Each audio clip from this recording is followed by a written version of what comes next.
Ito NMAX B2. Nagpalit si boss ng torque drive, nagpakabit at bumili.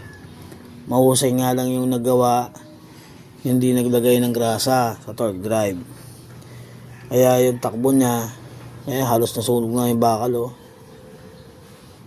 may kasalanan dito yung gumawa. Bago yung torque drive, magbago kasi yung torque drive, bibisitahin kung may grasa o wala.